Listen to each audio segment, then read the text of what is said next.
como médico de emergencia, digo que no hay una emergencia más grave, por decirlo así, que un paciente que está en paro cardíaco. Y realmente en la fecha en la que estamos, en las épocas de COVID, esto ha cambiado, pues, mucho. Entonces, vamos a ver un poquito de lo que está pasando actualmente en la RCP durante los episodios de COVID. Vamos a ver primero un poquito de cuáles son los objetivos de esta presentación. Primero, pues, evidenciar y tener en mente un poquito la epidemiología del paro cardíaco. Ahí a nivel de la salida del foramen lateral y dar un poco ilustradas de la enfermedad por COVID-19. Y también puede llegar a generar dolor hepático. ¿Qué quieres? Es decir, hay situaciones en las que hemos venido avanzando cada 5 años con las nuevas guías. De repente llega el COVID y resulta ser que ciertas cosas que estaban funcionando o no eran muy sugeridas, actualmente sí se presentan. Y bueno, ¿cuál es el riesgo-beneficio? ¿Doy o no doy reanimación en pacientes o en esta época en la que cualquier paciente puede ser sospechoso de una enfermedad por COVID?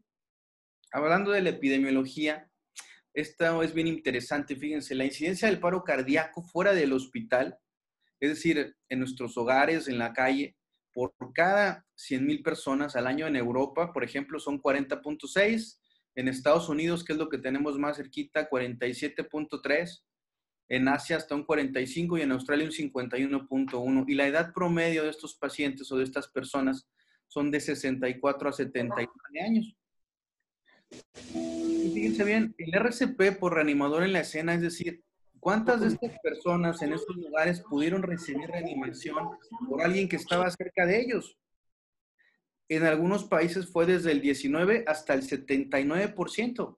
Obviamente son países con un índice de capacitación en RCP al público en general bastante elevado. Y el uso del DEA, fíjense, solamente fue del 2 hasta el 37%. Es decir, muchas personas se atrevieron a dar RCP, pero solo hasta el 37.4% utilizaron un DEA.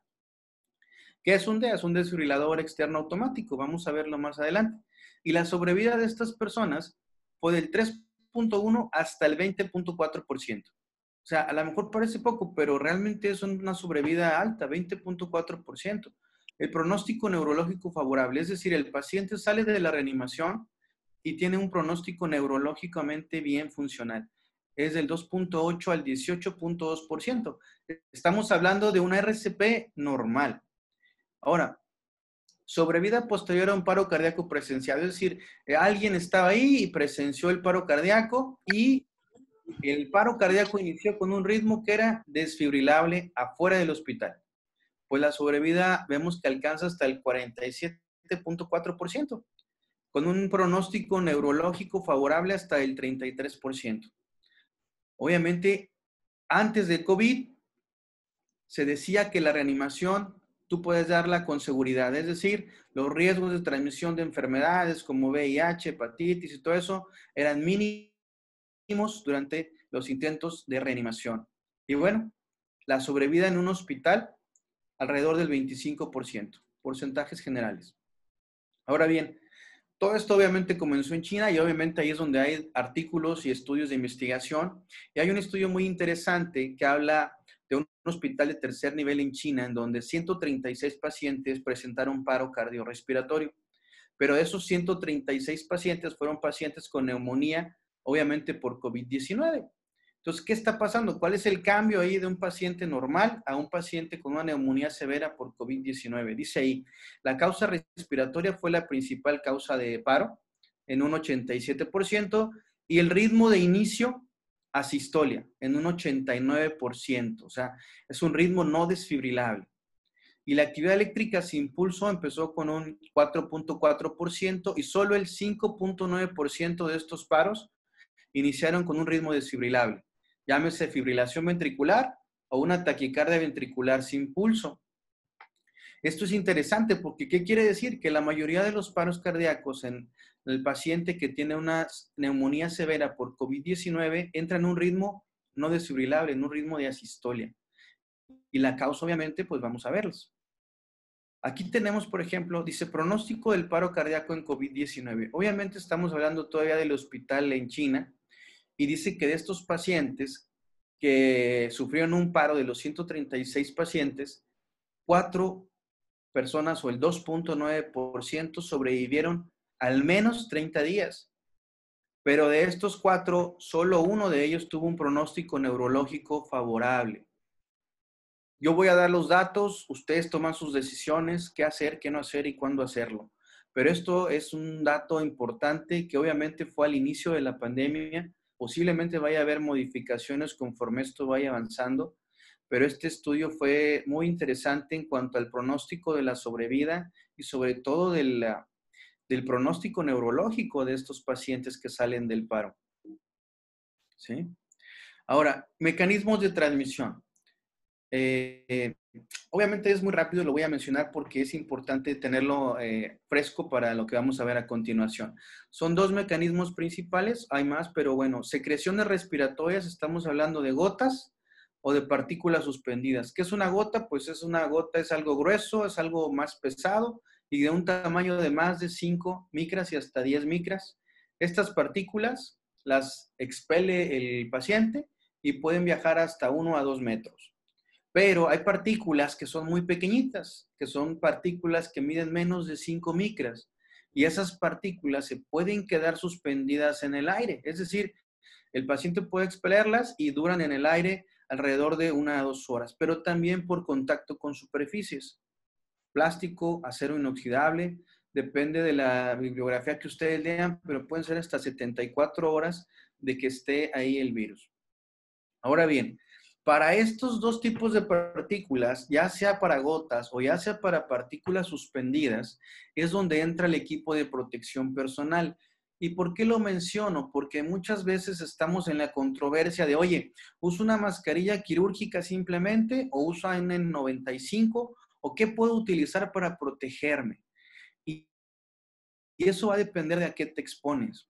Por ejemplo, para transmisión por gotas, la evidencia o al menos los artículos reportan lo siguiente. Tú puedes usar tus guantes, un delantal de manga corta, bueno, ahí los ponen como delantal, pues es una bata de manga corta, una mascarilla quirúrgica impermeable, una mascarilla quirúrgica como tal, y protección facial y ocular. O sea, usa una mascarilla quirúrgica, usa tus gogles y un visor. Y con eso está bien para cuando te enfrentas a contacto por gotas. Gotas que son de 5 a 10 micras y que viajan de 1 a 2 metros. Pero, ¿cuál es el equipo mínimo frente a partículas? Partículas, estamos hablando de aerosoles de menos de 5 micras, recordemos. Esas son más pequeñas y que se quedan suspendidas en el aire. Entonces, ahí igual usamos guantes, pero ahí usamos una bata ya de manga larga y utilizamos mascarillas que así en general se llaman N95. Tienen otras denominaciones como FFP3, FFP2, y eso va a depender simplemente de la seguridad que tienen, de cómo lo clasifican en Estados Unidos, si es para, por ejemplo, para gotas o para aceites, y qué tanto porcentaje de filtración tiene. Pero cualquier N95 nos puede funcionar. Protección facial y ocular, obviamente una careta o pantalla facial y gafas de seguridad.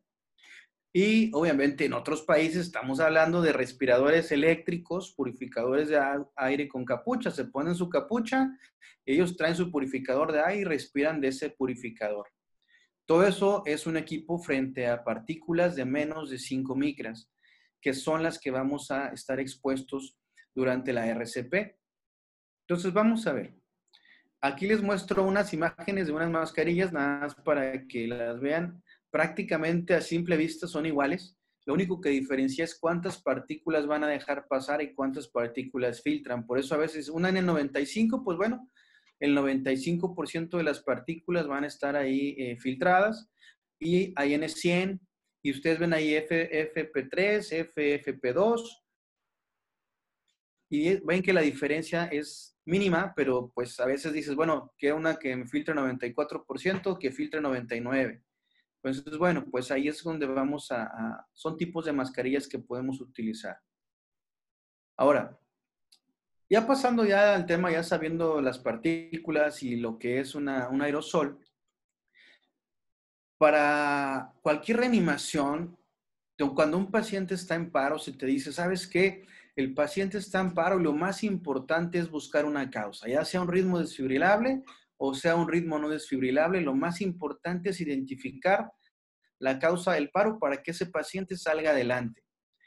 Y en COVID o en SARS-CoV-2 existen causas de paro demostradas, como por ejemplo una falla orgánica múltiple, paros cardíacos que se les llama o se les clasifica de manera como paro cardíaco súbito, o una exacerbación súbita de una condición clínica. Es decir, ya tiene un deterioro, pero de repente presenta un deterioro rápido de la función respiratoria, de una disfunción cardíaca súbita o una falla circulatoria súbita.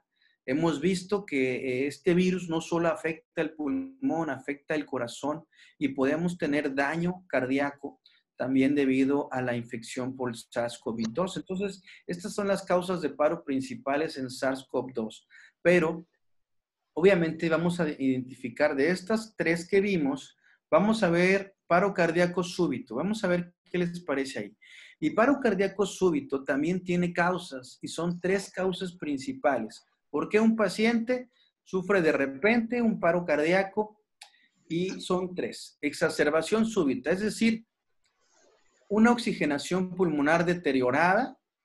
Y ojo con esto, porque esto es uno de los detalles que hemos visto en muchos hospitales y que a lo mejor todavía, a pesar de la experiencia que ha habido, la decisión de intubación temprana o no, a veces es algo que todavía queda en parte del criterio médico y que a veces pues no sabemos cuál es el beneficio contra el riesgo, pero el tiempo inadecuado para una intubación orotraqueal también es una causa de paro cardíaco súbito. Tenemos al paciente, lo estamos manejando, le ponemos mascarilla, todavía aguanta, prónalo, satura todavía en el límite, yo creo que todavía puede ser que aguante, ahí déjalo, y cuando acuerdas cae en paro cardíaco.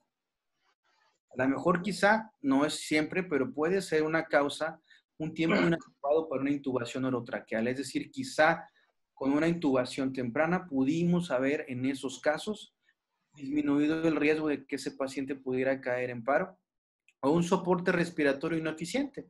A veces por la ansiedad de querer ayudar, pues sabes qué, ponle unas puntas nasales, pero como el paciente no tolera la mascarilla, pues sube de las puntas nasales a 15 litros, no pasa nada, a ver si mejora.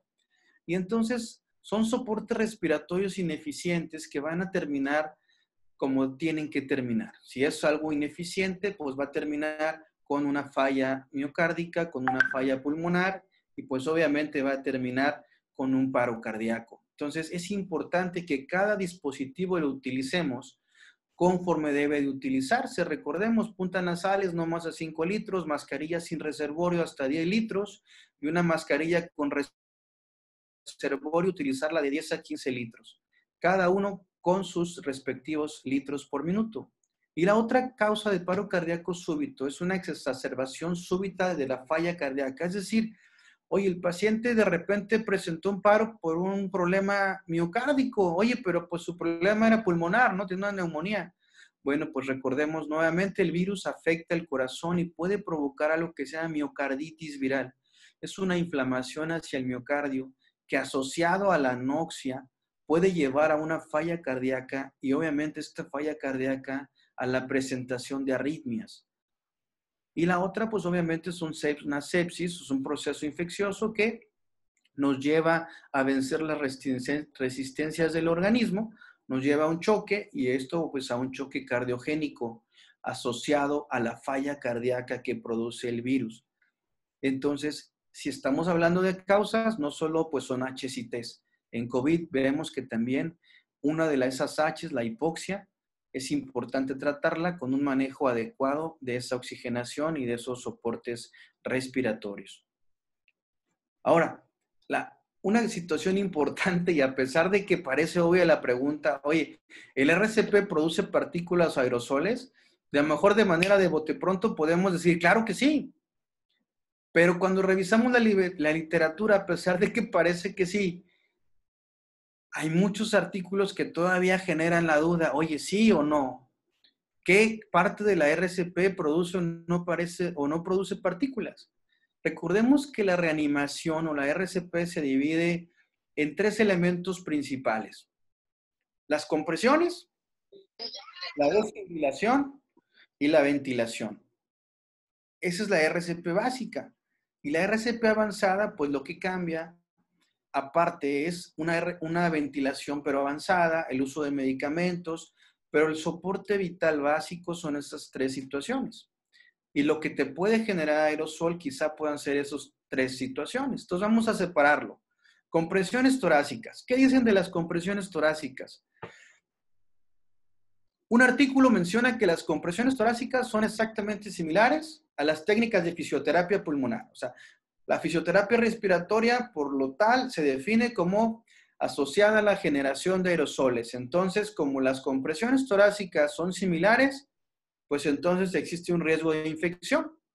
Eso lo mencionan las guías SILCOR del 2020. Y luego encontramos artículos como este, que dice, las compresiones torácicas deben de ser consideradas como generadoras de aerosoles o como procedimientos generadores de aerosoles, y hacen una revisión que se publicó en septiembre del 2020. O sea, no tiene ni un mes de publicada, en la que te dice, oye, ¿sabes qué? Ya hicimos la revisión de los artículos, de la evidencia que tenemos, y resulta ser que existe evidencia insuficiente de que las compresiones torácicas son un procedimiento que no genera aerosoles con riesgo de transmisión de infección. Es decir, la pregunta fue, ¿las compresiones no generan entonces aerosoles? Y la respuesta es, pues no lo sé. Es decir, no existe evidencia suficiente para decir que no, pero tampoco para decir que sí. Entonces, tenemos ahí ese abismo en cuanto al decir, oye, ¿puedo dar reanimación? ¿Puedo dar compresiones o no? ¿Cuál es el riesgo?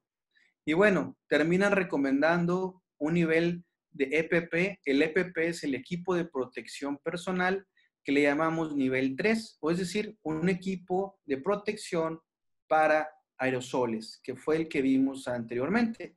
Por eso la importancia de verlo al inicio. Pero entonces, las compresiones, al parecer, de acuerdo a los artículos que se han publicado hasta el momento, pueden llegar a presentar aerosoles, pero el riesgo de infección aparentemente es muy bajo solo con las compresiones. Entonces dicen, bueno, ¿y la desfibrilación?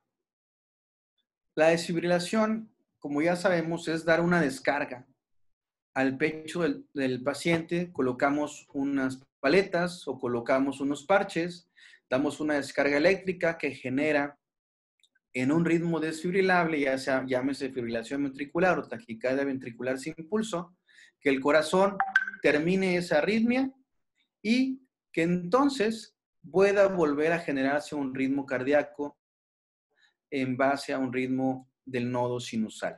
Entonces, los que hemos hecho esto, hemos visto que das la descarga y el tórax, ¡pum!, se mueve, se contrae por ser algo muscular. Y entonces se hicieron la pregunta, bueno, ¿esa descarga o esa desfibrilación genera aerosoles? ¿O esa desfibrilación me condiciona un riesgo de infección a mí como personal de salud o a la persona lego que tiene un desfibrilador externo automático que utiliza en la calle, en el aeropuerto? Bueno, pues la verdad es que en estas situaciones todos concluyen o coinciden en que no. Es decir, la desfibrilación, en teoría, al menos hasta el momento, se puede utilizar con seguridad y con un riesgo muy bajo de generación de aerosoles e inclusive de riesgo de infección al realizar la desfibrilación. Pero inclusive lo mencionan, actualmente lo que se recomienda es el uso de los parches, es decir, coloca los parches como están ahí en la foto. Tú vas a estar bastante lejos del paciente porque no necesitas pegarte al pecho porque ya tienen los parches, y desde lejos tú aprietas el botón y das la descarga. Entonces el riesgo que tienes de contacto es mínimo, y de hecho es una de las recomendaciones poder realizar una desfibrilación precoz. Sigue siendo todavía algo muy importante. Y bueno, vamos a la última, ventilaciones, es decir, mi parte de la RCP que se encarga de la ventilación, ¿genera aerosoles? Pues yo creo que ahí la foto es muy obvia, es un dibujo ahí tomado de este artículo que mencionamos ahí, en el que obviamente mientras más cerca estés de la boca o de la cara de la persona, más partículas o más expuesto vas a estar a esas partículas. Entonces la respuesta es claro, la respiración o las ventilaciones sí pueden generar aerosoles y sí pueden tener un riesgo mayor de una infección. Y entonces es importante el uso del equipo adecuado, no solo del equipo para gotas, sino inclusive el equipo para aerosoles, que son de menos de 5 micras. Vamos a ver qué nos dicen las guías, ¿sí?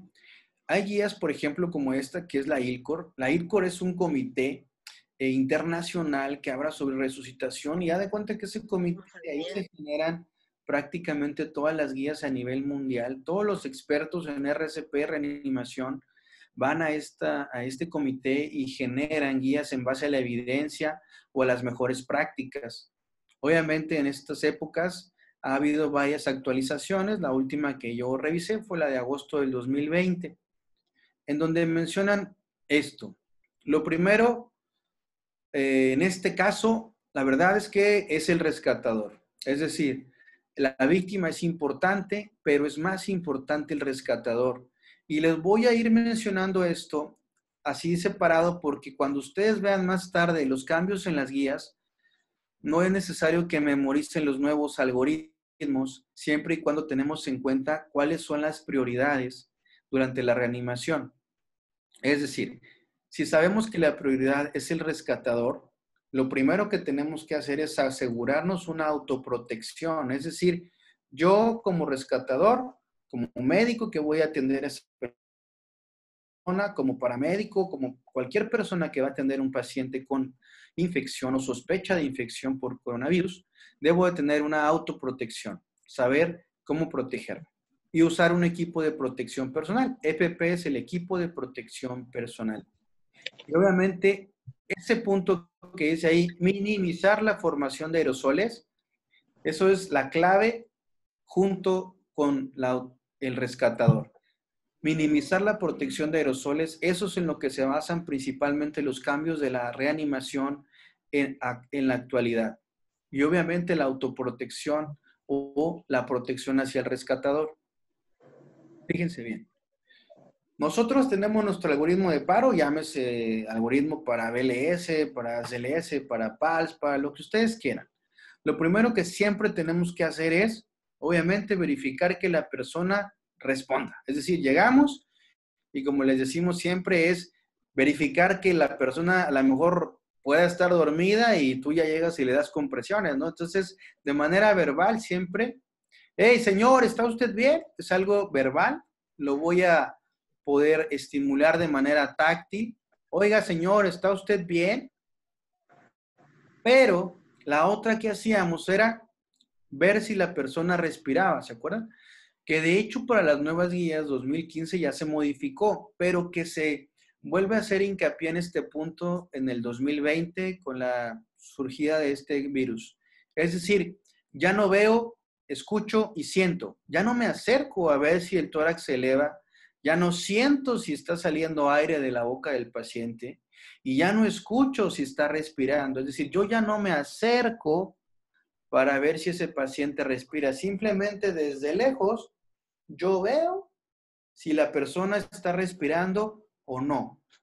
Ese es un cambio importante que tenemos que hacer. Entonces, ¿cómo veo que no respira? Solamente miro si está respirando.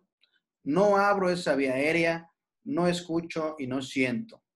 Si yo veo que mi persona ya la estimulé, ya le hablé y no responde, bueno, mi cadena de supervivencia dice, activa mi sistema de emergencias. Ya sea en prehospital o sea en hospital, activo mi sistema de emergencias. Fuera del hospital, pues el teléfono 911, 911, porque debe ser 911. Y dentro del hospital, el código que yo tenga implantado dentro de mi hospital. A lo mejor tengo un hospital muy organizado en que si yo les digo código azul, ya entienden que es un paro cardíaco y que me tienen que traer un carrito de paro y que tengo que ocupar un desfibrilador. O a lo mejor es un hospital en el que activar el sistema de emergencias es simplemente gritarle al que esté más de cerca, ayuda, por favor, necesito ayuda de un paciente en paro. Cada hospital tiene su código y obviamente todos vamos a que sea el más eficiente, pero el chiste es de que lo activen. Obviamente después de esto tenemos separado la reanimación. Como vimos al inicio en epidemiología y por eso lo quise mostrar, muchas de las causas de paro son en casa, entonces el que está al lado o el espectador o el testigo de la reanimación es quien tiene que iniciar la RCP. Y entonces en esos casos, ¿qué sugieren? Como yo que estoy ahí en la casa o estoy ahí pasando en pues ahorita que ya se abrieron los cines o en el centro comercial, hay un paciente que se desmaya o cae en paro, ¿qué me recomiendan hacer? Primero, puedes dar compresiones y puedes utilizar un desfibrilador. Y la segunda recomendación es en cuanto termine su equipo, llegue la ayuda, lávate las manos o desinféctalas inmediatamente. ¿Por qué? Porque en teoría y de acuerdo a la evidencia, la compresión y la desfibrilación van a ser un riesgo muy bajo de contagio por el virus. Y más si tú llevas tu protección con tu cubrebocas, que actualmente pues todos tenemos que traer un cubrebocas cuando estamos expuestos o estamos en la calle, ¿vale? Y obviamente alertar al personal prehospitalario en caso de riesgo de infección por COVID. Es decir, llega la persona prehospital, es importante si nosotros sabemos que tienen la posibilidad de tener ese virus o ya tiene el diagnóstico, alertarlos sobre esto. Y obviamente una medida importante que fíjense, antes era abrimos la vía aérea y ayudamos porque la compresión nos va a ayudar a que el paciente respire y entonces mantenemos un poco de flujo hacia el tórax. Al momento de descomprimir se genera una presión negativa en el tórax y entra el aire de afuera hacia adentro. Bueno, actualmente se dice, puedes colocar una tela o una toalla inclusive en la cara de la víctima mientras da las compresiones. Eso te va a ayudar a disminuir el riesgo de que estés expuesto a esos aerosoles que puedan generarse durante las compresiones. Entonces, eso es una práctica que se puede utilizar para un espectador o para una RCP fuera de un hospital. Y también la guía menciona unas palabras un poquito curiosas que dice, quien esté capacitado y dispuesto puede dar 2 ventilaciones de rescate a los niños o lactantes en paro. O sea, lo deja abierto a que pueda hacerse. ¿Por qué lo dice así en un RCP por espectador? ¿Quién está con ese niño cuando cae en paro? Pues normalmente están los papás o está el familiar que siempre lo cuida o vamos, alguien que siempre está con ellos. Entonces, se dice que el riesgo realmente aumenta muy poco si es que no aumenta en esa persona que ya está de por sí con el niño todo el tiempo, pues en que pueda dar una ventilación. Es decir, el riesgo de esa ventilación es mucho menor al beneficio que puede tener ese niño al recibir esas ventilaciones. Entonces, se dice que puede ser que des ventilaciones de rescate siempre y cuando sepas hacerlo y siempre y cuando obviamente tú estés dispuesto a hacerlo. Que yo creo que si es nuestro hijo, nuestro familiar, pues definitivamente muy seguramente estaremos dispuestos a hacerlo. Ahora, paro cardíaco fuera del hospital, la mayoría obviamente es en casa y por eso es importante que las personas alrededor sepan qué hacer. Como mencioné ahí, regularmente hay alguien en contacto con esa víctima y bueno, difícilmente vamos a tener en nuestra casa un equipo de protección personal, fuera de a lo mejor nuestro cubrebocas. Dice ahí, ¿qué es más el daño de retrasar el manejo si se espera al prehospital? Es decir, no, yo ya le hablé a la ambulancia y va a venir. Pues si en Estados Unidos el tiempo de una ambulancia varía mucho de regiones, hay regiones que son muy rápidas, que a lo mejor en 10, 15 minutos llega la ambulancia a tu casa, pero en 10, 15 minutos ya pasó un tiempo importante y la sobrevivencia de ese paciente es mínima. Entonces, por eso es importante iniciar la reanimación antes de que llegue el prehospital. Y el riesgo de infección es mucho menor al beneficio del pronóstico, sobre todo en los niños, con respiraciones de rescate. Es decir, yo le doy una respiración de rescate y eso le va a ayudar muchísimo a ese niño, y principalmente porque a veces los niños simplemente se asfixian, ¿sí? Se tragaron un carrito, se tragaron una moneda, una caniquita, lo que sea. Pero si tú le das una ventilación, es mucho más el beneficio que el riesgo que puedas tener. Esto es lo que mencionan las guías. Uso de un desfibrilador externo automático. Bueno, esa imagen que tienen ahí, pues no es obviamente de un desfibrilador, pero en el hospital a veces el de rayos X va, toma una radiografía portátil y tiene una extensión con un cable larguísimo, se va como a 2, 3 metros y desde ahí lanza el rayo. Bueno, la intención de usar un desfibrilador externo es prácticamente esa idea. Coloca los parches en el pecho del paciente y te alejas lo suficiente que te dé el cable para dar esa descarga. Y obviamente, si el ritmo que inició el paro es un ritmo desfibrilable, la sobrevida, como ya vimos al inicio, va a ser mucho más alta si yo doy una desfibrilación lo más rápido posible. Es decir, mi paciente lleva 1 minuto y ya tengo un DEA y desfibrilo, entonces la posibilidad de que ese paciente salga del paro va a ser muy alta. Entonces, dice ahí, retorno a la circulación espontánea a través de la desfibrilación es igual a un menor riesgo de lesión cerebral severa. Es decir, tengo un ritmo desfibrilable, ya de por sí la sobrevida es alta, si lo desfibrilo rápido, pero también la sobrevida del cerebro, es decir, que ese paciente salga sin lesión cerebral por yo haber desfibrilado temprano, es muy probable. Y obviamente se recomienda el uso de parches, aunque no se dice que no se puede utilizar las palas cuando no tenemos los parches. Obviamente un DEA, pues tiene parches, ¿verdad? Vamos a ver. Ahora, manejo de la vía aérea avanzada en el paro cardíaco. Esto es una de las situaciones más importantes. En la generación de aerosoles se da más en la ventilación. Entonces, el uso de equipo que nos disminuya, como ya vimos como meta, ¿se acuerdan? Una de las metas era disminuir la producción de aerosoles y la otra meta era la protección del personal. Entonces, ¿cómo disminuyo la generación de aerosoles del tórax del paciente hacia afuera? Bueno, pues vamos a ver. Primero, con equipo de protección personal. Primero lo primero. Se hace primero yo, primero mi reanimador. Uso un equipo de protección personal para aerosoles, que quedamos que es una N95. Una mascarilla quirúrgica es solo para gotas. Recordemos eso. Si vamos a estar expuestos a aerosoles, ocupamos una mascarilla N95.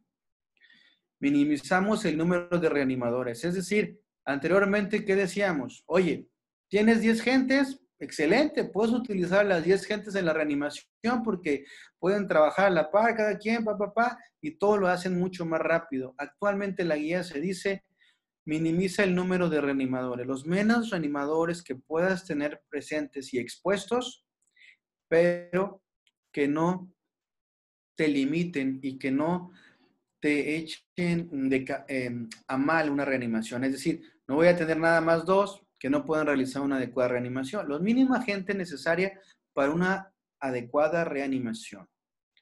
¿Cuál va a ser esa cantidad de gente? Bueno, va a depender de lo que tengas a la mano, como vamos a ver más adelante.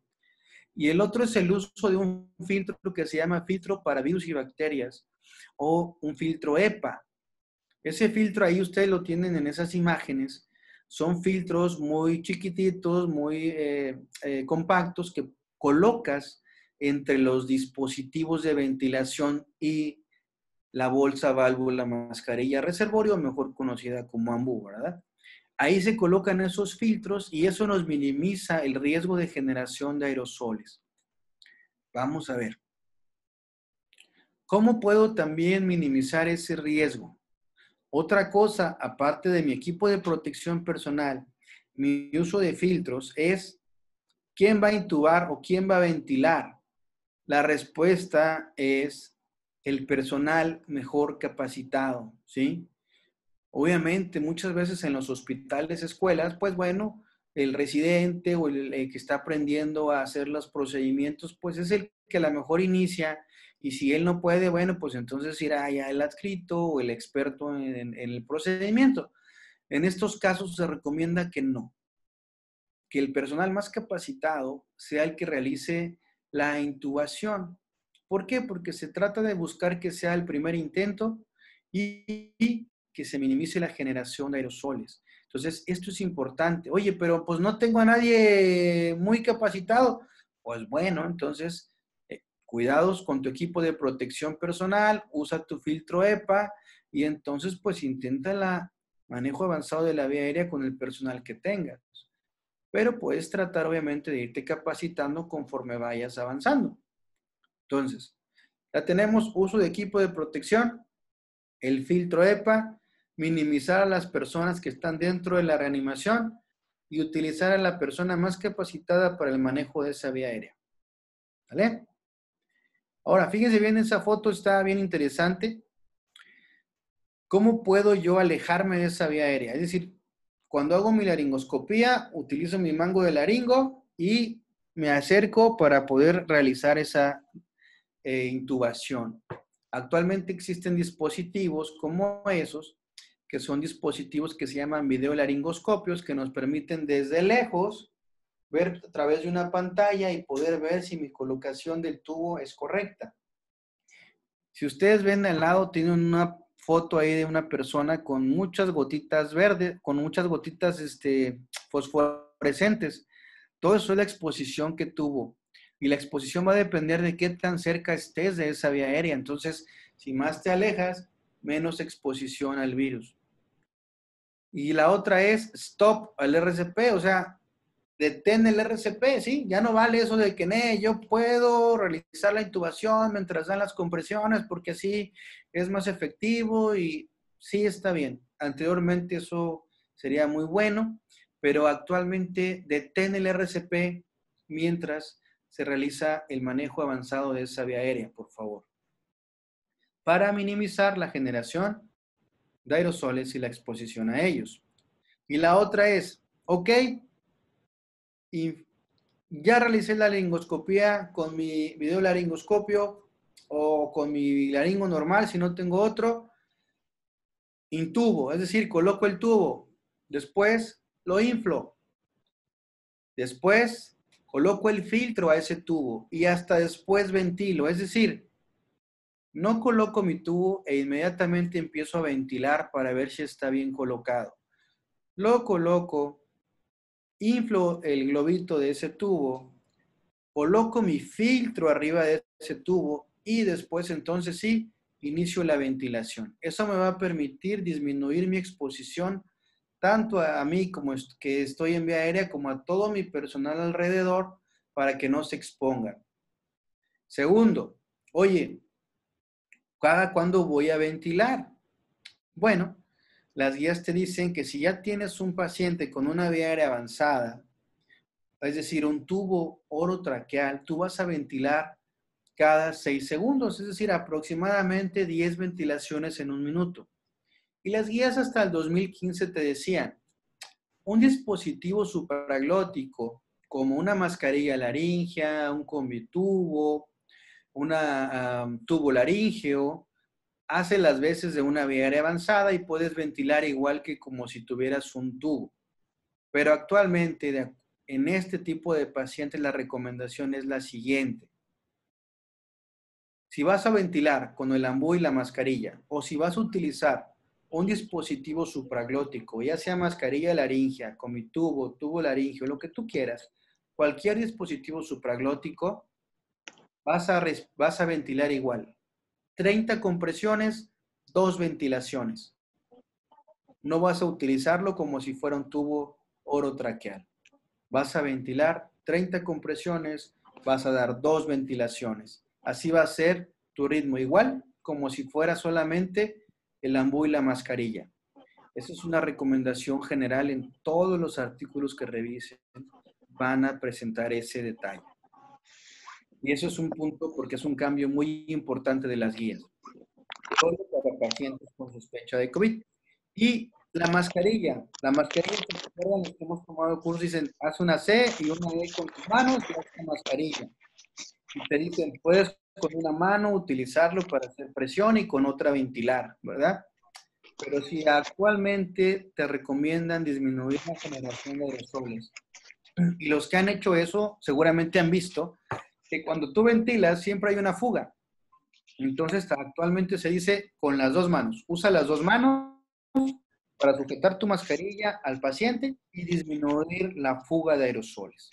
¿Vale? Muy bien. Compresiones mecánicas. Actualmente está nuevamente a la boga esto. Antes, en 2015, sí existían, pero la evidencia no había de que hubiera una mejoría de la reanimación con estos dispositivos mecánicos que colocas en el pecho y que ellos solitos dan las compresiones. Es decir, colocas la máquina y la máquina bombea y te da las compresiones. Para 2015, las nuevas guías 2015 decían, pues no hay evidencia de que funcionen. Pero actualmente se dice, la evidencia sigue siendo la misma, pero te van a ayudar a que una persona no esté expuesta a los aerosoles. Entonces, si ya la tienes, pues úsala. Tampoco te recomienda que lo compres, pero te dice que si tú lo tienes a la mano, puedes utilizarlo, sobre todo cuando vas a durar una RCP de larga duración. Entonces, bueno, pues actualmente es algo que ha cambiado. Si lo tienes, úsalo, pero sobre todo para minimizar el riesgo a los reanimadores, no porque tenga una mayor porcentaje de sobrevida sobre las compresiones normales. ¿Sale? Ahora, ¿qué pasa con ese riesgo? Oye, yo voy a dar RCP y yo no lo quiero dar porque me da miedo poder infectarme. Entonces, hay un artículo que menciona ahí, está en la carátula, pero que al final lo pongo dentro de las bibliografías, que habla de eso. Dice COVID-19 en el paro cardíaco y el riesgo de infección a los rescatadores. Y es muy, vamos, el resultado es muy franco. Dice un riesgo no significativo, riesgo relativo de 0.63. Es decir, prácticamente de acuerdo a ese artículo y la evidencia que ellos revisaron, el riesgo es nulo o mínimo. Sin embargo, bueno, como ya les dije, son artículos que quizá vayan a cambiar con el tiempo, pero al menos para esa evidencia y al menos para seguridad de los que estamos en una sala de urgencias, pues quiere decir que al menos eso nos disminuye el riesgo y que si yo ocupo mi equipo de protección personal bien, obviamente, pues el riesgo va a ser bajo.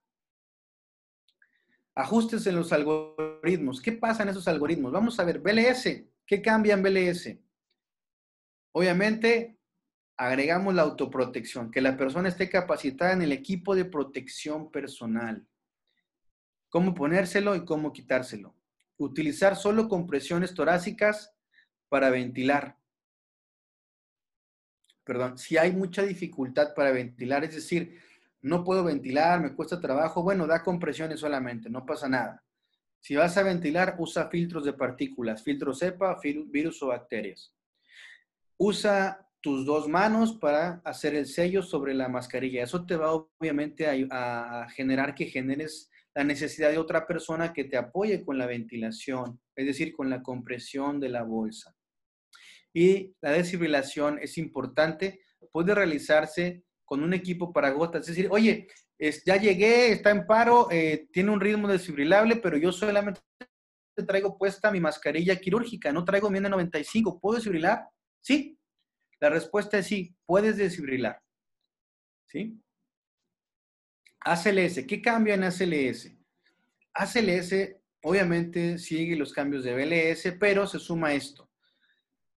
No sé si recuerden, algunos de ustedes, hace tiempo teníamos un ritmo desfibrilable y dábamos una descarga y si no salía, volvíamos a dar una descarga y si no salía, la volvíamos a dar. Y después la AJA o las guías nos dijeron, espérate, das una descarga y inmediatamente después de la descarga inicia el RCP. ¿Esto cambió? Sí y no. ¿Por qué sí y por qué no? No cambió en la recomendación. Después de una descarga lo mejor es dar RCP, pero ¿se acuerdan de los principios que vimos? Primero, la protección personal. Pues entonces, en base a eso te dice, si tú no tienes un equipo de aerosol, te recomendamos que si el paciente tiene un ritmo desfibrilable, puedas dar hasta 3 descargas en lo que consiguen equipo de protección personal para la RCP. Y eso es un cambio totalmente diferente a lo que habíamos aprendido. O sea, ya ahora sí, si cae en fibrilación, lo desfibrilo. Y si tengo mi equipo para gotas solamente, no para aerosoles, puedo pedir mi equipo o una persona estarse preparando con el equipo y yo seguir desfibrilando nada más 3 veces antes de iniciar la RCP. Es decir, mientras la otra persona se prepara con el equipo necesario para la RCP. Idealmente un cuarto aislado con presión negativa. Obviamente sabemos que en México va a estar un poco complicado. Minimizar el personal. La mascarilla con oxígeno durante las compresiones. ¿Qué quiere decir? No quiere decir pon tu ambú. Quiere decir pon tu mascarilla reservorio en la cara de la persona y da tus compresiones. Y ese flujo a ver si le ayuda un poquito a oxigenarse. Intubación de preferencia con un videolaringoscopio o con dispositivos supraglóticos. Hay otras cosas que se han utilizado, ¿sí? Desde la cajita de plástico que se utiliza, a veces hasta bolsas de plástico, en fin.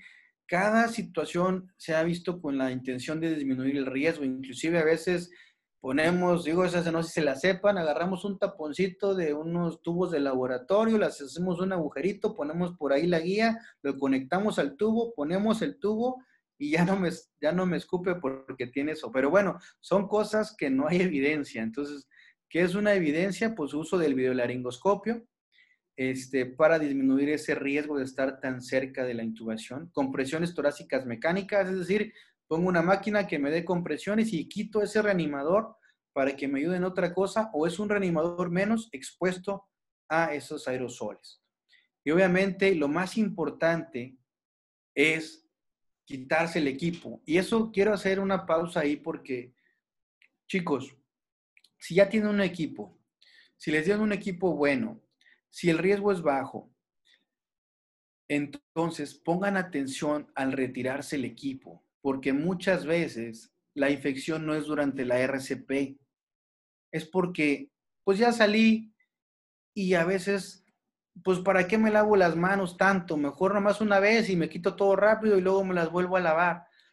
Pongan atención en eso. Muchas veces el retiro del equipo es lo que genera la infección. Entonces, mucho cuidado en ese, por favor. Ahora, paciente intubado. Oye, está intubado y cae en paro. ¿Qué hacemos? ¿Le quito el tubo? ¿Le quito el ventilador? ¿O qué hago?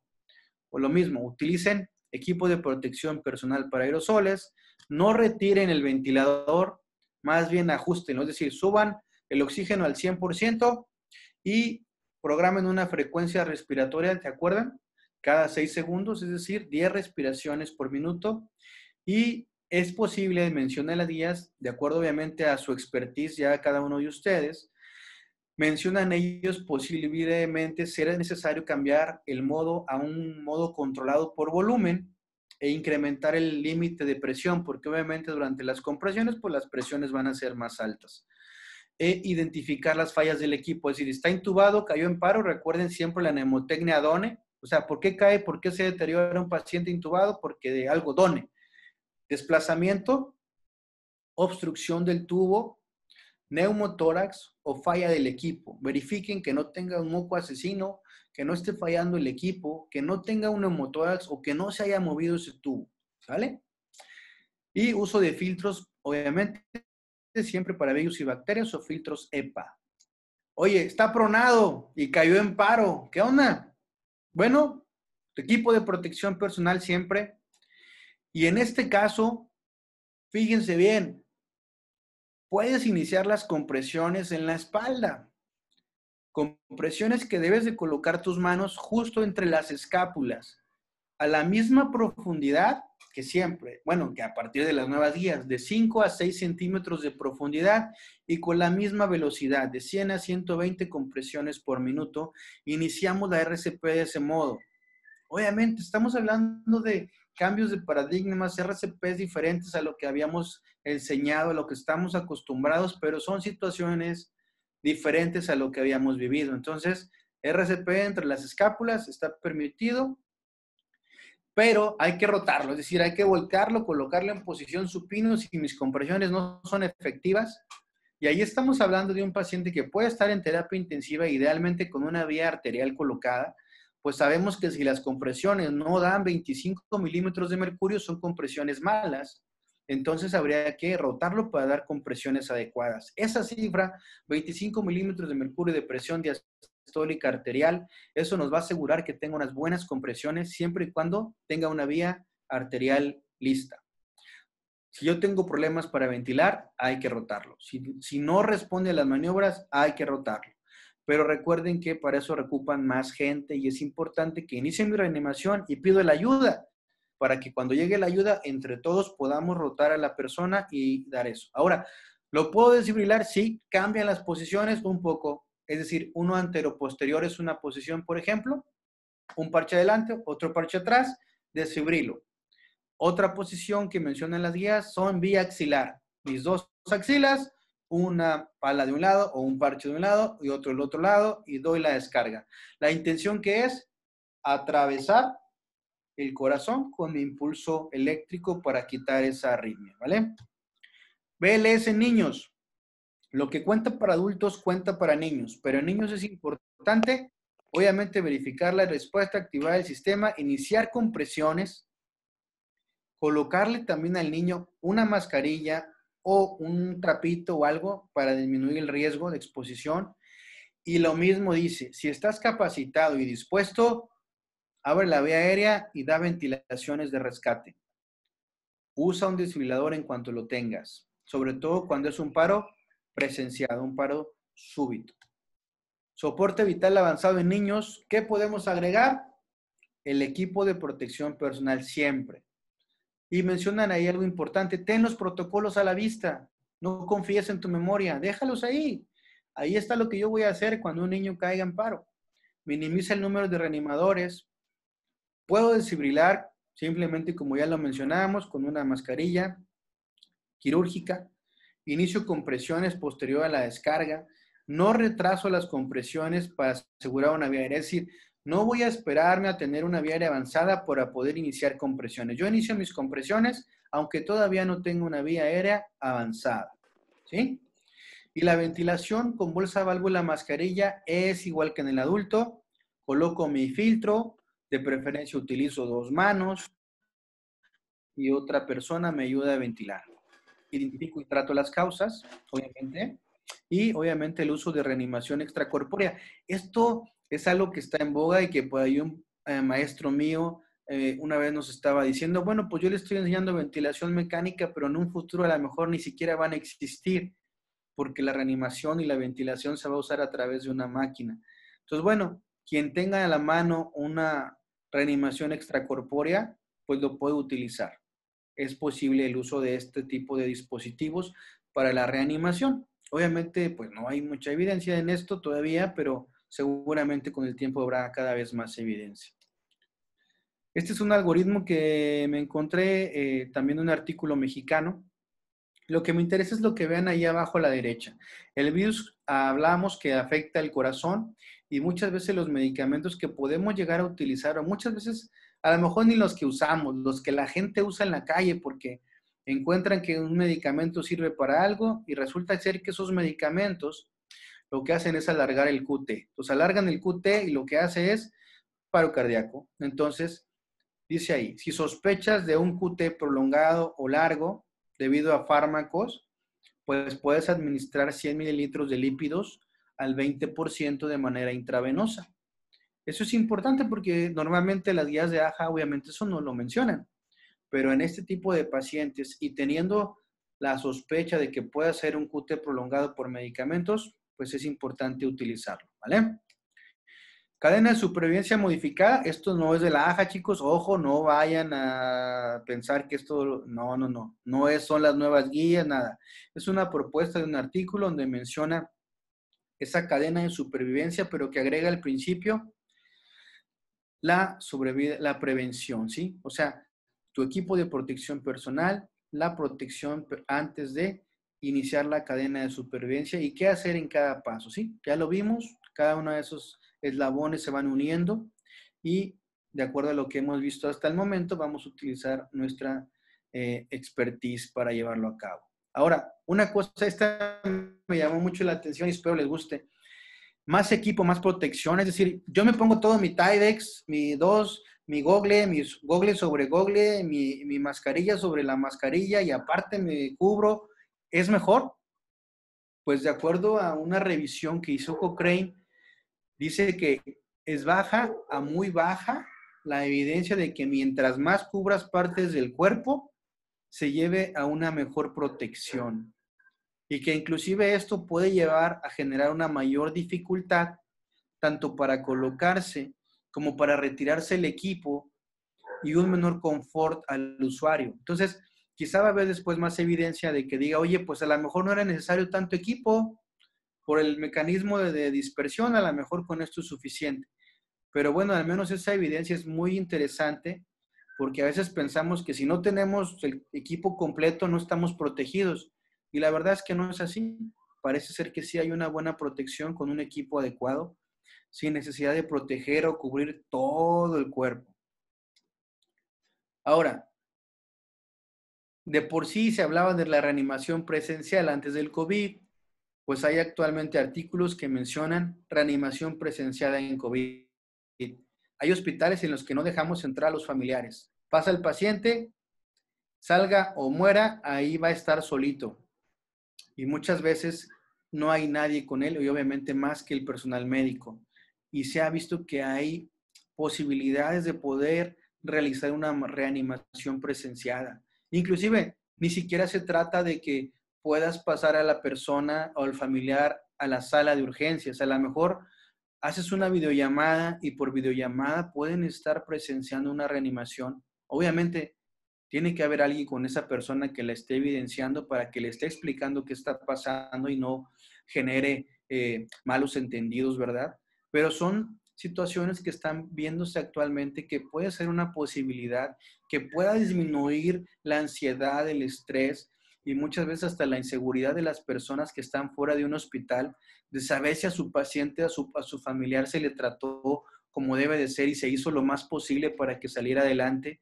Y a lo mejor eso nos pudiera ayudar, digo, no sé, actualmente no hay muchas demandas en este aspecto, pero no dudo que pueda llegar a haber, disminuir esa ansiedad y ese riesgo de demandas y sobre todo que la familiar se quede más a gusto de que se le hizo a su paciente lo que se le tenía que hacer y que no escatimamos y que no se vayan con la idea de que nada, pues los pasan adentro y se mueren y ya, ¿no? O sea, no ven lo que trabajamos y muchas veces eso puede ser beneficioso. Pero bueno, no sé si estamos preparados para eso todavía en México. Referencias hay muchas, estas son algunas de ellas. Prácticamente los cambios, cuando ustedes vean los algoritmos, los cambios vienen metidos dentro del algoritmo, pero empatados con lo que acabamos de ver. Entonces, si ustedes se enfocan en equipo de protección personal, en minimizar el número de personas, en utilizar o disminuir la formación de aerosoles, con eso, ustedes van a dar una adecuada RCP y muy segura, aunque sea un paciente con COVID. ¿Le doy reanimación o no? Es decisión de cada uno. El riesgo o la sobrevida es baja, sí, pero uno como médico tiene siempre ese espíritu, ¿no? Te dicen, oye, el riesgo es bajo. Sí. Oye, si fuera tu familiar, pues sí le doy. No lo dudas. Creo que eso es importante y cuando lo dices para un familiar, pues creo que para el familiar de alguien más, pues resulta ser lo mismo. O sea, ¿por qué no darle la reanimación y por qué no que pudiera ser ese paciente el que salga sin secuelas y el que salga del paro? Obviamente ya ustedes valorarán si es un paciente que ya no tiene mucho pronóstico, pues no vale la pena el riesgo porque ya su sobrevida pues ya no va a ser la adecuada o ya definitivamente está en una etapa terminal. Pero a lo mejor en pacientes que caen en paro de forma súbita con un ritmo desfibrilable, que son muy fáciles, que pueda salir de ese paro, vale la pena arriesgarnos porque el riesgo de acuerdo a la evidencia es bajo y porque si ocupamos nuestro equipo de protección personal y utilizamos las medidas de seguridad adecuadas, pues vamos a estar bastante bien. Muchísimas gracias a todos por su tiempo. Gracias al doctor Sosa por la invitación y espero poder haberles ayudado un poquito en entender la RCP en tiempos de COVID. Muchas gracias. Muchísimas gracias, doctor Abel. Creo que tocaste muchos temas que incluso son causa de debate entre grupos de de atención en pacientes con COVID. Hay grupos en que dicen, bueno, la sobrevida es muy poca y vale la pena arriesgarnos. Otros decimos, bueno, si tenemos no estamos desnudos, ¿no? Tenemos un equipo de protección, no le estamos dando RCP así sin nada, ¿no? Entonces, como dices, vale la pena a veces arriesgar, sobre todo en los RCPs que son presenciales en un hospital, donde ya el personal sí está protegido, donde los ventiladores están armados con filtros. Creo que ahí sin duda vale la pena, en el paciente bien seleccionado, intentar una RCP. Bueno, vamos a abrir el chat de preguntas para el doctor Abel. Quien guste puede hacer la pregunta directamente al chat o abrir en forma, levantar la mano en el Zoom y levantar y hacer la pregunta al doctor Abel para alguna duda o algún comentario de esta excelente plática que nos compartió. Vamos a ver. Hay alguien aquí. Saludos. Dicen gracias por la plática. Muy buena. Muchas gracias. ¿Alguien alguna pregunta? Saludos. Saludos. Ok. Bueno, en lo que se animan a preguntar, ¿qué recomendarías, doctor Abel? Por ejemplo, actualmente hay muchos hospitales COVID. De hecho, tú participas directamente en el hospital número 4, donde es un hospital COVID, donde estuvieron, donde creo que tanto aquí en la zona de Nuevo León, la 67, la 4, una parte de la 33, la 6, tuvieron una gran experiencia en esta pandemia. Pero, ¿qué le dices a los hospitales llamados híbridos, hospitales que no están totalmente, su estructura, no están recibiendo pacientes con COVID? ¿Cuál sería la forma de prepararse ante un paciente que llegue y que caiga en paro, sobre todo con los pacientes que, pues sabes que actualmente podemos tener un paciente que ande por la calle, que tenga una infección de COVID, que sea asintomático y que por algún otro antecedente el paciente tenga una parada cardíaca? ¿Cuál sería la recomendación de estos hospitales? Bueno, realmente la recomendación es siempre tener un equipo a la mano, no ponérselo, es decir, la recomendación no va a ser estar todo el tiempo con tu equipo para aerosoles.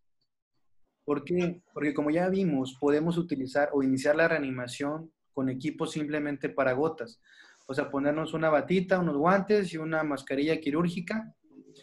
Y en caso de que decidamos utilizar la reanimación o que podamos generar aerosoles, es decir, que decidamos intubar o realizar una reanimación avanzada, entonces iniciar la RCP y que alguien se prepare con el equipo para aerosoles para que pueda realizar esta reanimación. De esta manera no gastamos demasiados equipos si es que no hay muchos, porque normalmente en estos hospitales como no hay COVID, pues no hay equipo, o es mínimo, pero podemos tenerlo ahí en la mano, solo en caso necesario de generación de aerosoles, utilizarlo. Mientras utilizar nuestro equipo normal, y nos va a ayudar suficiente de acuerdo a la evidencia que hemos revisado para que no lleguemos a infectarnos.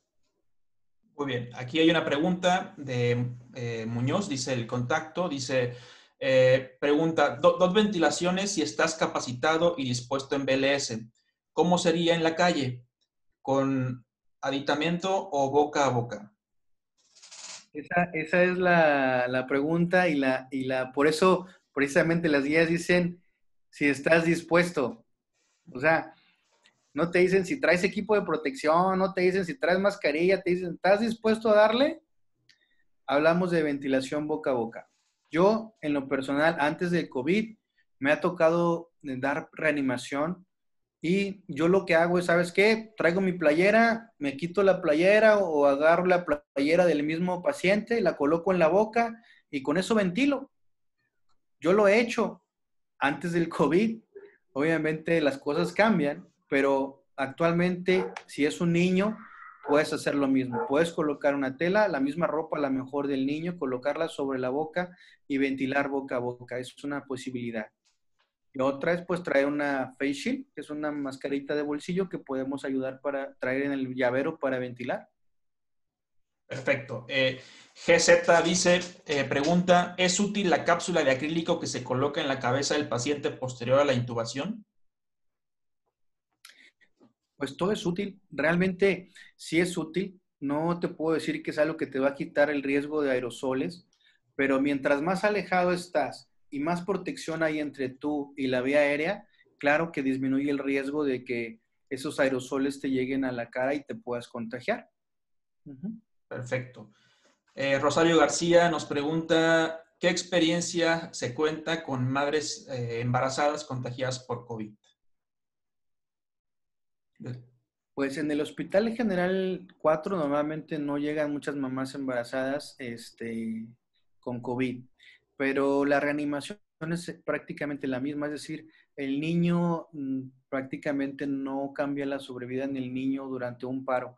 Obviamente va a depender todo de cómo esté la mamá, pero la reanimación es exactamente igual. De hecho, la reanimación en embarazadas se utiliza igual. Tú puedes dar desfibrilación, puedes hacer cargas, puedes ventilar, exactamente igual que si la persona no estuviera embarazada. Perfecto. Muy bien. Pues parece que se acabaron las preguntas.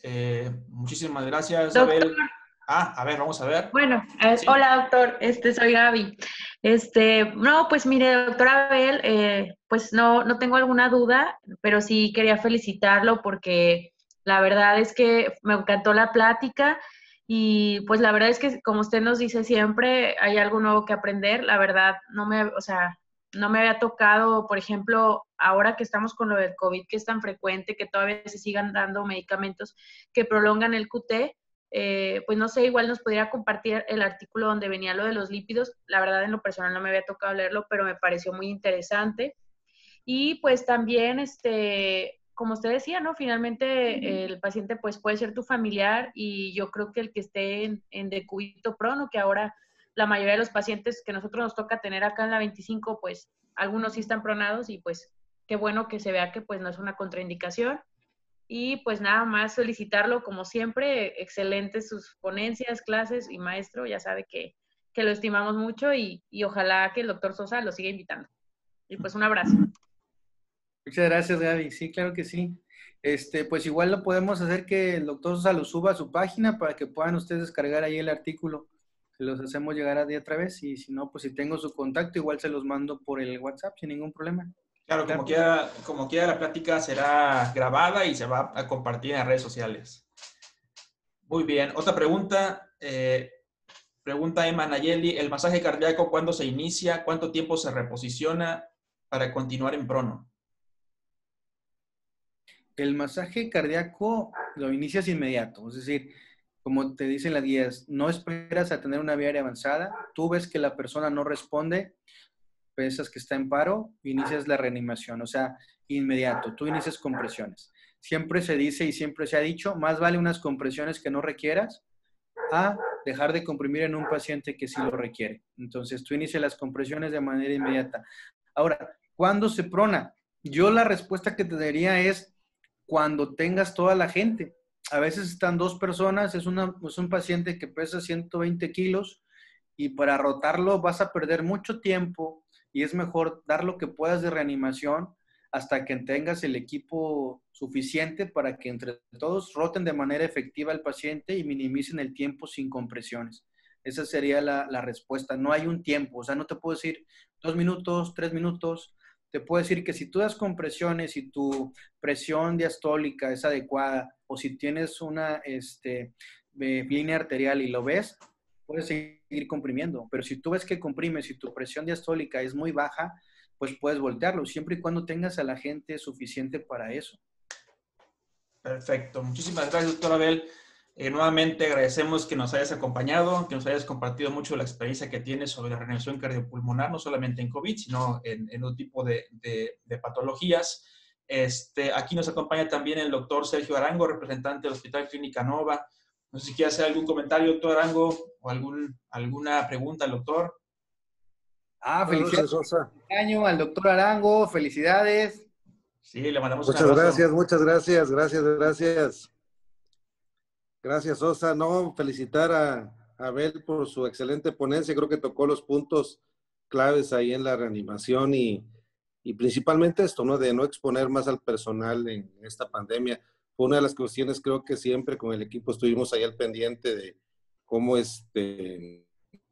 cómo estuvieran más protegidos, ¿verdad? En esta cuestión. Y una de las cosas es el RCP con el equipo, ¿verdad? Lo que ya comentaron previamente, pues se torna un poquito ahí con toda la situación del Tyvek y las batas, ¿verdad? En la reanimación se torna un poco más complejo, ¿verdad? Y creo que haberlo abordado de una manera muy clara, muy precisa y enfocando ahí los puntos más álgidos en esta situación para el personal de salud. Felicidades, Abel, por tu excelente ponencia y muchas gracias. Gracias a usted, doctor. Bueno, nos despedimos. Los que no pudieron entrar a tiempo, les repito, se va a reproducir esta plática en la página de Facebook y YouTube que se llama Interconsulta. Y pues bueno, muchísimas gracias por acompañarnos. Abel, muchísimas gracias. Estamos viendo. Un saludo a todos. Adiós.